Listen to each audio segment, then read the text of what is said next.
Mi hermano montó un teatro de víctima y lo desmantelé frente a su futura suegra. Nunca tuve una relación cercana con mi hermano Bruno. Nos llevamos 5 años, pero parecía mucho más. No era solo la edad, era la forma en que él me miraba, como si yo hubiera usurpado algo que le pertenecía, como si yo fuera una extensión de todo lo que él odiaba de nuestro padre. Bruno es hijo del primer matrimonio de mi papá. Yo soy hijo del segundo. Y eso, aunque nunca lo dije en voz alta, pesaba en cada conversación que tuvimos desde que tengo memoria. Decir que fuimos criados en mundos distintos sería quedarse corto. Bruno vivió sus primeros años con su madre, una mujer que, según cuentan, nunca dejó ir la rabia del divorcio. Mi papá rehizo su vida con la que sería mi madre, y unos años después nací yo. No sé si fue casualidad, destino o solo mala suerte, pero Bruno nunca nos perdonó por existir. Ni a mí, ni a ella. Siempre que podía, dejaba caer algún comentario envenenado. Que mi madre era una oportunista, que yo era el favorito, que papá nunca lo había querido tanto como a mí, que lo comparaban, que lo criticaban, que lo hicieron sentir menos. Según él, papá le confesó en una conversación privada que nunca amó a su madre, que solo estaba con ella porque era lo que se esperaba, pero que con la mía encontró el amor verdadero. También aseguraba que papá le decía cosas como, ¿por qué no puedes ser más como tu hermano? Y que ese tipo de frases lo habían marcado para siempre. Pero cuando hablé con mi papá sobre eso, su respuesta fue seca pero firme. Eso nunca pasó. Bruno siempre tuvo problemas con la autoridad. Siempre quiso llevar la contra. Y cuando no se salía con la suya, culpaba al mundo. Mis abuelos, tanto los de su lado como los míos, siempre dijeron lo mismo, que Bruno tenía un carácter difícil desde chico, que era impulsivo, que mentía con facilidad, que le costaba mucho aceptar un no. Yo no quiero pintar a mi hermano como un villano, porque sé que no todo es blanco o negro. Pero si me preguntas a mí, creo que Bruno construyó su versión de los hechos para que el dolor le doliera menos, para no sentirse desplazado, para darle sentido al vacío que nadie supo llenar. Y aunque todo eso suene trágico, la verdad es que yo no tenía mucho que ver. Yo no elegí nacer después. Yo no pedí tener una infancia más tranquila. Yo no le robé el amor de nadie, pero igual me lo cobraron. La última vez que había hablado con Bruno fue en Navidad, y solo porque mi madre insistió en que nos reuniéramos como familia. Estuvimos en la misma casa durante 3 horas y no cruzamos más de 10 palabras. Así que cuando me llamó a principios de este año, pensé que se había equivocado de número. Me dijo que se había comprometido. Le respondí lo que se espera. ¡Qué bien! ¡Felicidades! Aunque no sabía si realmente me alegraba o si solo decía lo que se dice en estos casos. Después de un silencio incómodo, me pidió un favor. Algo pequeño, según él. Mira, Adrián, la familia de Abril, su prometida, es muy tradicional. De las que se meten, ¿me entendés? La madre sobre todo. Muy pendiente de la vida de todos. Muy intensa. Ya sabes. ¿Y qué tiene que ver conmigo? Le molesta que yo esté alejado de la familia. Dice que si yo no tengo vínculos con los míos, eso puede reflejar cómo voy a actuar con los de ella. Que es una bandera roja, como dicen ahora. ¿Y vos qué le dijiste? Le dije que eso no era cierto. Que tenía buena relación con vos, con papá, con todos. Y bueno, necesito que me hagas el aguante. Nada serio. Una comida, charlar un poco, que vea que no somos unos extraños. Me reí. No por burla, sino por lo absurdo.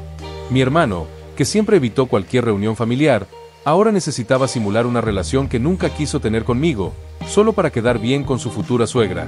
Tu suegra suena un poco controladora, le dije. No te imaginás. Pero bueno, no quiero perder esta oportunidad por una boludez. ¿Vas a venir o no? Acepté. Supongo que por curiosidad, o porque todavía había una parte de mí que quería creer que tal vez, en ese intento de ficción, podía salir algo real. Que quizás fingir que éramos hermanos podía acercarnos a lo que nunca fuimos. La cena fue en un restaurante bastante elegante. Yo llegué unos minutos tarde. Cuando entré, Bruno ya estaba en la mesa con Abril y sus padres. Me saludó con una sonrisa que no le conocía. Una sonrisa que no era para mí, sino para ellos. Durante la primera media hora todo pareció sacado de una comedia ligera. Bruno contaba anécdotas escolares inventadas en las que yo lo ayudaba a escapar de castigos. Abril lo miraba como si estuviera viendo a un héroe, y sus suegros asentían con orgullo, encantados de que su hija se casara con un hombre tan familiar. Yo simplemente seguía el juego. No tenía nada que perder. Al menos no en ese momento, hasta que la suegra de Bruno, en medio de una copa de vino y un plato de pastas, dijo algo que cambió el tono de la noche por completo. Es increíble que sigan tan unidos después de todo lo que vivieron con su padre. Lo que hicieron es admirable. Tuve que parpadear varias veces. ¿Perdón?, pregunté, como si no hubiera escuchado bien. No te preocupes, dijo ella, bajando la voz con tono empático. Carla me contó todo. No tenés por qué sentir vergüenza. Nadie merece pasar por lo que ustedes pasaron. Y ahí supe que algo no encajaba, porque mi hermano no solo me había pedido que actuara como su hermano querido, también me había hecho cómplice de una historia que yo no conocía, una que, además, nunca ocurrió. Y aunque me tomó unos segundos reaccionar, supe que tenía dos opciones: seguir actuando o decir la verdad. No soy un tipo explosivo.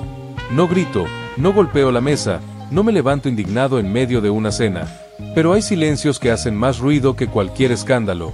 Ese fue uno de ellos. Después de que la suegra de Bruno repitiera que nadie merece pasar por eso, sentí como me hervía la sangre. No por ella, sino por lo que implicaba, por lo que mi hermano había dicho a sus espaldas y a las mías. Le sostuve la mirada. ¿Pasar por qué? Ella frunció el ceño, confundida. Bueno, por el maltrato. Bruno me contó que ustedes crecieron con un padre muy agresivo, que los trataba mal, que vivían con miedo, que muchas veces los dejaban solos, sin atención ni cariño. Dijo que vos te habías vuelto muy retraído por eso. Bruno intentó interrumpirla, le dijo algo como mejor no hablemos de eso ahora, pero era tarde. Ella ya había hablado, y yo ya había escuchado. Eso no es verdad, dije, sin levantar la voz, pero con el tono más firme que recordaba haber usado en años. Mi papá nunca nos maltrató, nunca nos pegó, nunca nos gritó, nunca nos dejó solos. Lo que dice Bruno, no sé por qué lo inventó, pero no pasó. Ella se quedó inmóvil, como si acabara de pisar un campo minado. Su marido también enmudeció. Abril miraba a Bruno como si ya no supiera quién tenía enfrente. Yo no voy a venir acá a hablar mal de mi hermano, continué, pero no puedo quedarme callado mientras se mancha el nombre de una persona que, con sus defectos y virtudes, siempre fue un buen padre. Bruno apretaba los labios. No dijo nada, no negó, no explicó, solo bajó la mirada como si le hubieran quitado el guión. El resto fue como ver un accidente en cámara lenta. La suegra se levantó de la mesa y lo llamó mentiroso, manipulador y algo peor, deshonesto. Le dijo que no solo le había mentido a ella, sino a su propia pareja, que había jugado con una historia de víctimas que no le pertenecía. Abril estaba en shock. No lloraba, pero temblaba. ¿Todo esto era mentira?, le preguntó a Bruno. ¿Todo? Y Bruno no supo qué decir. Se quedó callado, como un actor sin líneas, solo esperando que bajara el telón. Yo no dije nada más. Sentí que ya había hablado demasiado. Pedí disculpas por el mal rato, pagué mi parte y me fui. Al salir del restaurante, mientras respiraba el aire frío de la noche, entendí que nada volvería a ser igual. Ni para él, ni para mí. Pasaron 3 días sin saber nada de Bruno. No me llamó, no preguntó nada, no intentó aclarar lo sucedido. Lo primero que recibí fue un mensaje, sin saludo, sin contexto. Gracias por arruinarme la vida. Te felicito. Me quedé mirando la pantalla durante varios minutos. Lo leí varias veces, como si de algún modo la frase fuera a transformarse en otra cosa. Pero no, era eso, nada más. Ninguna pregunta, ninguna disculpa, solo una acusación directa, como si yo hubiera estado esperando toda mi vida la oportunidad perfecta para destruirlo. No le contesté, no porque no tuviera cosas para decir, sino porque entendí que, en su mente, ya había construido la narrativa en la que él era la víctima. Y yo, el verdugo. Nada que yo dijera iba a romper ese relato. A los pocos días, me enteré por un amigo en común que Abril lo había dejado. Sin escándalo, sin gritos. Simplemente recogió sus cosas, le devolvió el anillo y se fue. Me dijeron que estaba devastada, que no podía creer que se hubiera enamorado de alguien capaz de mentir con tanta tranquilidad, de usar historias de abuso familiar como moneda emocional para ganarse el favor de su madre. La suegra, por su parte, fue incluso más tajante. Lo bloqueó de todas partes, lo llamó un riesgo para su familia, y amenazó con contarle a todo el círculo de Abril las verdaderas razones de la ruptura si Bruno se atrevía a culparla públicamente. Hasta donde supe, él no lo hizo. Se quedó callado. Algo raro en él. Y, por primera vez, la gente a su alrededor empezó a conectar los puntos. Que no era la primera vez que Bruno cambiaba su historia dependiendo de con quién estaba. Que siempre había una versión conveniente de los hechos. Que si tenía que tergiversar las cosas para quedar bien, lo hacía sin dudar. Lo que más me impactó fue enterarme de que incluso con algunos de sus amigos había contado versiones deformadas de nuestra infancia. Gente que me conocía desde hace años creyendo que yo había sido el hijo preferido, el que le robó el cariño del padre, o que yo lo traicioné años atrás quedándome con una supuesta herencia que nunca existió. Mentiras elaboradas, con detalles tan precisos que hasta parecían ciertas. Me pregunté cuántas otras cosas habría dicho de mí. ¿Y por qué? Mi madre me preguntó días después qué había pasado. Le conté todo, sin atajos. Me escuchó en silencio, sin interrumpirme. Cuando terminé, se quedó unos segundos en la misma posición, como si procesara cada palabra. Pobre chico, dijo al final, refiriéndose a Bruno, y no a mí. Esa frase me dejó pensando, porque no lo dijo con sarcasmo ni con enojo. Lo dijo con verdadera tristeza. Y por primera vez entendí algo que nunca había querido admitir, que mi madre siempre sintió pena por él. No por lo que hizo, sino por lo que le faltaba. Porque, aunque Bruno fue el que más se alejó, ella nunca dejó de verlo como el niño que no sabía cómo pertenecer. Aunque ya era un hombre de 30 años, emocionalmente seguía siendo ese chico confundido, atrapado entre su propia versión de las cosas y una realidad que no quería aceptar. Mi padre fue otra historia. Le conté también, y no dijo una sola palabra. Solo se quedó mirando por la ventana, como si buscara en el cielo alguna respuesta que nunca iba a llegar.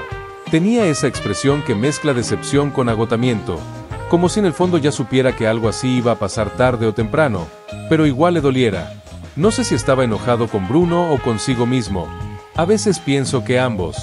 No me arrepiento de haber dicho la verdad. Aclaro eso por si alguien todavía lo duda. No lo hice para joder a Bruno ni para lucirme. No buscaba venganza ni justicia poética. Solo sentí que no podía quedarme callado mientras ensuciaban a dos personas que, con sus errores y aciertos, nos criaron con respeto, con límites claros y con amor. Porque eso sí lo tuvimos. Amor. No perfecto, pero sincero. La parte que más duele no es que me culpe. Eso, en cierto modo, era esperable. Lo que duele es darme cuenta de que, incluso cuando intenté ayudarlo, él me veía como un accesorio, como una pieza más dentro de su montaje, y no como alguien real, no como un hermano. Y aún así, no puedo odiarlo. Hay una parte de mí que todavía lo lamenta, que se pregunta cómo habría sido todo si Bruno me hubiera dicho algo distinto aquella vez. Si en vez de pedirme que lo ayudara a actuar, me hubiera dicho, quiero arreglar las cosas entre nosotros. Estoy cansado de fingir. Tal vez me habría negado. Tal vez no. Nunca lo sabremos. Hoy no tenemos relación. No lo tengo bloqueado, ni él a mí, pero no hablamos. Supongo que si alguna vez vuelve a escribirme, será cuando se le acabe otra historia. Y yo estaré ahí, no para aplaudirlo, sino para recordarle que la verdad no se inventa, se vive, y que tarde o temprano, por más que la escondas, siempre encuentra la forma de salir a la luz.